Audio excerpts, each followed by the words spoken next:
Жакшылыкка жакшылык менен жооп берсең азамат болосуң, жамандыкка жакшылык менен жооп берсең акылман болосуң деп Омар Хайям айтып жатып жазып кеткендей. Азыркы учурдагы сындап кеткен саясаттын сысын билбегендер аралашпай эле отурса жакшы болмок. Хандар кетет, бирок эл калат. Тажик эли менен кыргыз элинде эч кандай күнөө жок, эки элдин достугу гана керек. Азыркы учурда Садыр Жапаровдун кылып жаткан саясатын карап көрсөк түшүнгөн адамдар туура талдап жатышат дейт Азат Бактыбеков өзүнүн Facebook баракчасында. Эл чындыкты билсин. Биз тараптын позициясы бекем. Садыр Жапаров менен Рахмон 3 сааттан бери сүйлөшүп жатат. Президент Садыр Жапаров менен Тажикстан президенти Эмомали Рахмон 3 сааттан бери сүйлөшүп жатышат. Бул тууралуу расмий делегациянын ичиндеги мүчөлөрүнүн бири айтып берди. Анын айтымында эки президент чек ара маселесин талкуулап жатышат. Сүйлөшүү катуу жүрүп жатат. Биздин тарап өз позициясында бекем турат деди ал. Учурда сүйлөшүү уланууда. Булак Суперкейчи. Эл чындыкты билсин. Бакыт Нурдинов азыр максат ажы погода кыла турган акыбалда эмес. Бакыт мырза, муфтиятта шайлоо процесси кайсы чекке жетти? Кыргызстан мусулмандар дин башкармалыгынын кезектеги шайлоосу, мындайча айтканда, мусулмандардын курултайы ар кандай себептер менен 3 жолу жылдырылды. Аны менен дин комиссиясынын жетекчиси да алмашылды. Экинчисинде тагыраагы май айында өтө турган сынакта биринчилерден болуп муфтийликке талапкерлер, анан борбордук текшерүү комиссиясынын төрагалыгына талапкерлер сынак беришип, алымдар кеңешине келгенде шайлоо жылдырылып калса, мында биринчи тактап айтканда алымдар кеңешине 61 талапкерлер 21 июнда сынакты жалпы кагаз түрүндө беришсе, 22 июнда ооз-2 беришти. Ал эми 23 июнда борбордук текшерүү комиссиясынын төрагалыгына 14 талапкер сынактан өттү. 24 июнда муфтийликке 9 талапкер сынактан өтөт. 25 июнда алымдар кеңешинин талапкерлерди каттоо жана аттестация комиссиясы жыйынтыгын чыгарып, алымдар кеңешине салат. Ошол эле күнү алымдар кеңеши Азирети муфтийди борбордук текшерүү комиссиясынын төрагасын, алымдар кеңешинин жаңы курамын 21 мүчөсүн шайлап курултайга жөнөтөт. 26 июнда мусулмандар курултайына ар кайсы аймактардан келген делегаттар бекитилет. Азыр ушул процесстер жүрүп жатат. Абал курчуп атат дешүүдө. Абал өтө деле курч эмес, кээ бир гана муфтийликке талапкерлердин адамдары башка талапкерлери карата кара пиар жасап жатышат. Болгону ушул. Саясий интригаларда күчөгөнү угатабыз. Мен аны туура эмес көрөм, анткени шариатта алардын жасаганы фитна болуп калат. Максатбек Ажыда өз командасы менен муфтиятта погода кылып атканы распы? Ага мындай жооп берет элем. Ачык айтканда Максатбек Ажы азыр погода кыла турган акыбалда эмес. Аны түшүндүрүп кажети жок деп ойлойм. Кудай буйрса жыйынтыкты көрөлү. Азирети муфтий ким болот? БТКнын төрагасы ким болот? Алымдар кеңеши 21 мүчө кандай жаңыланат? Илимдүү жаштар келеби? Регионалдык маселе каралабы? Иншаллах көрөбүз. Булак Азия Ньюс. Эл чындыкты билсин.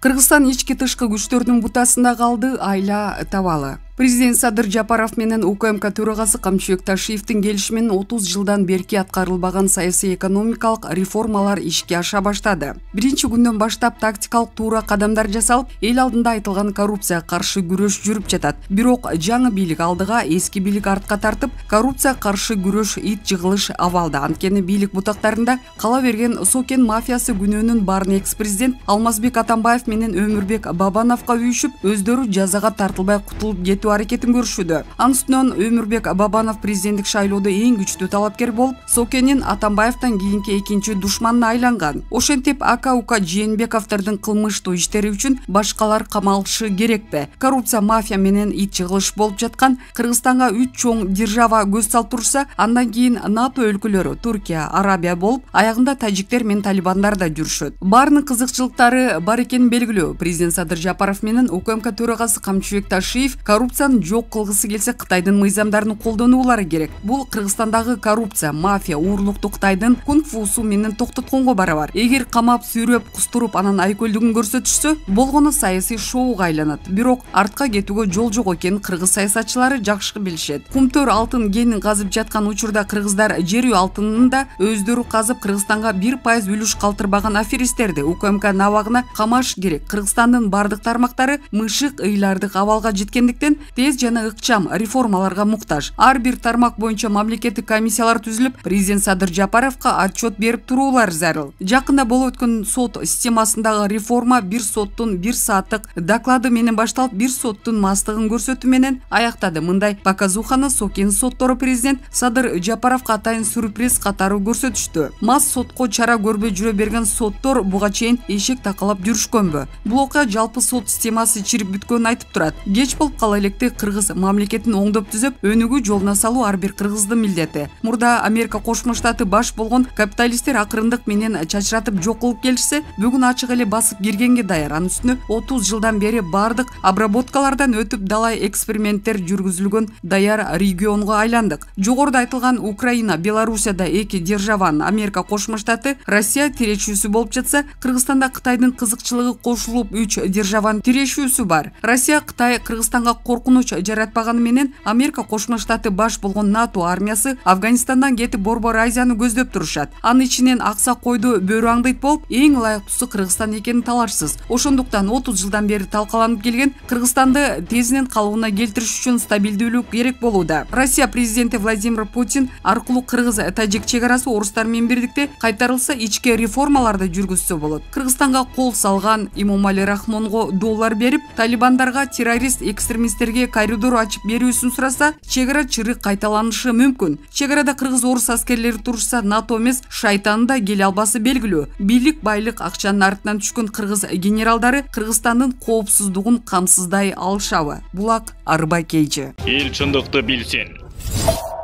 Элиме жардам бергеним үчүн соттоп жатасыңарбы? Өмүрбек Бабановдун судьяларга айткан сөзү. 22 июнда Бишкек шаардык соту мурдагы премьер-министр Өмүрбек Бабановдун жактоочуларын апелляциялык дат арызын четке какты. Судья баш коргоо чарасын өзгөрүүсүз калтырып, аны 31 июлга чейин камакка калтырылды. Сот отурумунда Өмүрбек Бабанов ага карата айыптоолордун маңызын түшүнбөй жаткандыгын дагы бир жолу кайталады. Ал премьер-министр болуп турганда Кумтөр гени боюнча өзүнүн иш-аракеттери судьяга айтып берип, азыр аны айыптап жаткан эч кандай иш жасалбаганын баса белгиледи. Төмөндө Өмүрбек Бабановдун сотто сүйлөгөн сөзүн толук келтиребиз. Урматтуу сот коллегиясы, тилекке каршы мен түшүнбөй жатам жана бул сөзүмдү сиздер сот отурумуна киргенде эстеп калгыдай болсун үчүн кайталай берүүгө даярмын. Эми үчүн маалымат каражаттарын киргизген жоксуңар. Жок дегенде видеокамера болсо болмок. Бул акыйкатсыздык, ушул сөзүмдү эстеп калгыла. Экинчиден, мен 23 күн УКМК абагында олтурам. Ал жака эч кимдердин отурушун каалабайм. Алдыда эмне болорун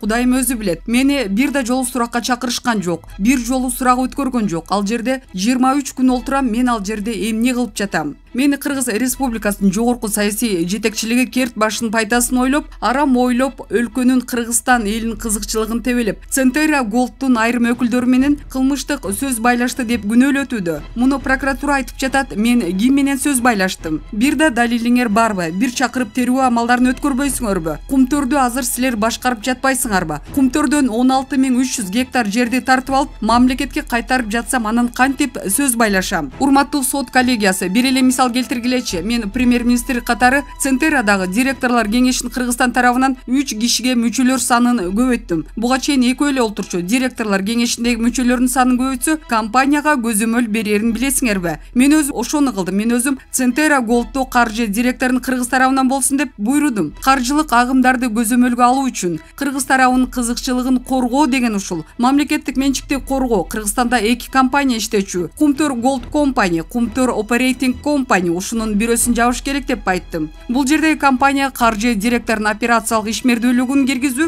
керектигин айттым. Себеби кенди башкаруу үчүн адистер керек. Биз алардын каржылык агымдарын көзөмөлгө алмакпыз. Бухгалтериядагы мыйзам бузууларды аныктамакпыз. Башкача айтканда, мыйзамдуу жол менен бармакпыз да жөн эле басып албай. Мен Кумтөргө барганда бул экологиялык катастрофа, биз жаза пул жазабыз деп айткам. Мен бул тууралуу парламентте айткам. Садыр Нуркожоевичтин комиссиясын колдойм дегем. Комиссиянын корутундусун окугулачы. Ал жерде аудиторду компанияны жалдап, ошол компаниянын аудитин өткөрүү керек деп жазылган. Бирок мамлекеттик комиссия тарабынан мен муну чечкен жок, аны парламент чечти. Парламент МАМ комиссиясын 10 июлга чейин түзүүнү чечкен. Мен ал комиссияны 3 июлда түзгөм. Аларда мурун мен бул маселени созгум келсе, анда 10 июлда эмес, ал МАМ комиссиянын 20 июлда түзмөкмүн. Премьер-министр катары мен жогорку кеңештин токтомун аткардым. Иш жүзүндө өкмөт жогорку кеңештин көпчүлүк токтомдорун аткарбайт. Аткарууга дагы милдет эмес, бирок мен алардын тапшырмасын аткардым. Комиссия башында мен кимди койдум? Темир Аргинбаевич Сариевди. Комиссияга Алмамбет Шыкмаматов, эколог Динара Кутманованы киргиздим. Ошол Динара менен барып Кумтөрдү кыдырып жүрөм, барып туруп айтып жатам ошонун бардыгын. Кумтөр менен бийликте туруп күрөшкөн чындап мен болдум го. Бирөөнү айткылачы, бир фамилияны айткылачы, бийликте туруп ким күрөштү? Кумтөр менен. Өмүрбек Токтогулович мына бул деп айткылачы. Садыр Нуркожоевич депутаттык комиссия түзүп күрөшүп жатат, депутаттар дагы айтып жатышат. Бирок аткаруу бийлик катары, экономика үчүн жооп берген катары мен жалгыз Кумтөр менен салгылаштым. Мени эмне үчүн соттоп жатышат? Эмне үчүн? Балким себеби башкада, балким эл мени колдоп жатканында. Мени ошол үчүн соттоп жатасыңарбы? Элге жардам бергеним үчүн соттоп жатасыңарбы? Мени прокуратура үчүн соттоп жатасыңарбы? Мени прокуратура ошол үчүн айыптап жатабы? Бир да далилиңер жок, кайсы бир беренеге шилтейсиңер? Жок дегенде бир далил болушу керек да. Бир да депутат айттыбы? Мен ага Кумтөргө каршы депутаттык комиссия каршы добуш бер деп мажбурладымбы? Менин республика фракцияман 5 адам депутаттык комиссияны колдоп добуш берди. 9 адам калыс болду. Болгону 7 адам гана каршы добуш берди. Мен премьер-министр катары колунда бийлик бар адам катары фракцияга таасир эте албайт элем. Мен премьер-министр катары колунда бийлик бар адам катары фракцияга таасир эте албайт белем. Мен айтсам баары каршы добуш бербек. 1,5 айдан кийин коалицияны таратып мени отставкага кетирип жатса, мен депутаттар менен кантип сөз байлашат элем. Ал Кумтөрдүн жетекчилерин мажбурлап туруп, жанагы айылдарды кыдырганда дайым айтышчу. 2010-жылы мен шайлоого чыкканда эле айтчу, насиянын баасы кымбат деп. Ошондо биз программабызда айтканбыз, 7% насия беребиз деп. Ошондо айылдагылар мага айткан,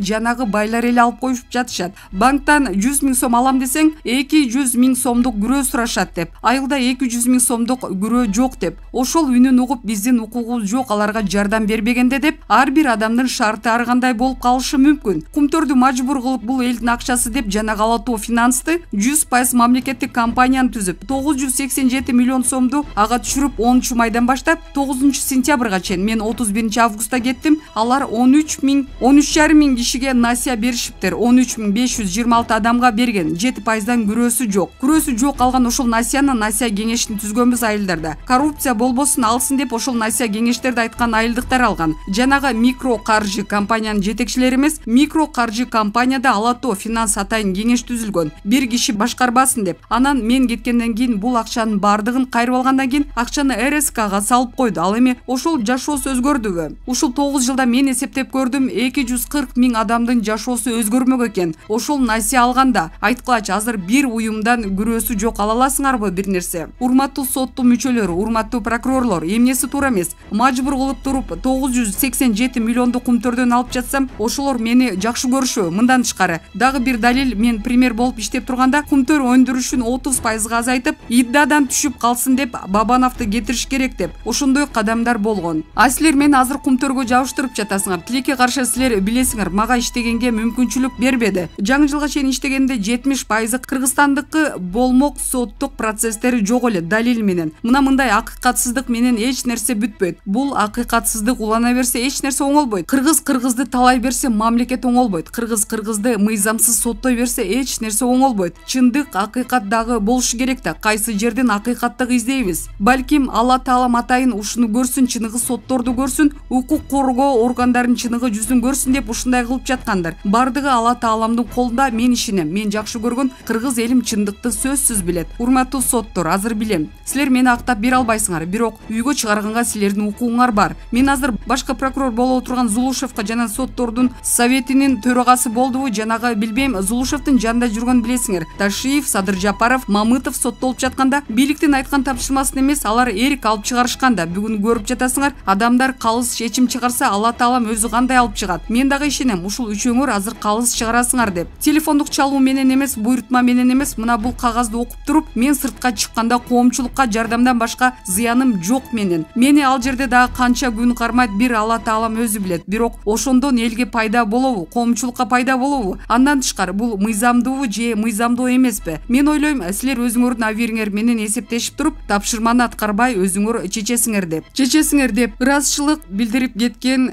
Өмүрбек Бабанов. Булак Кактус Медиа.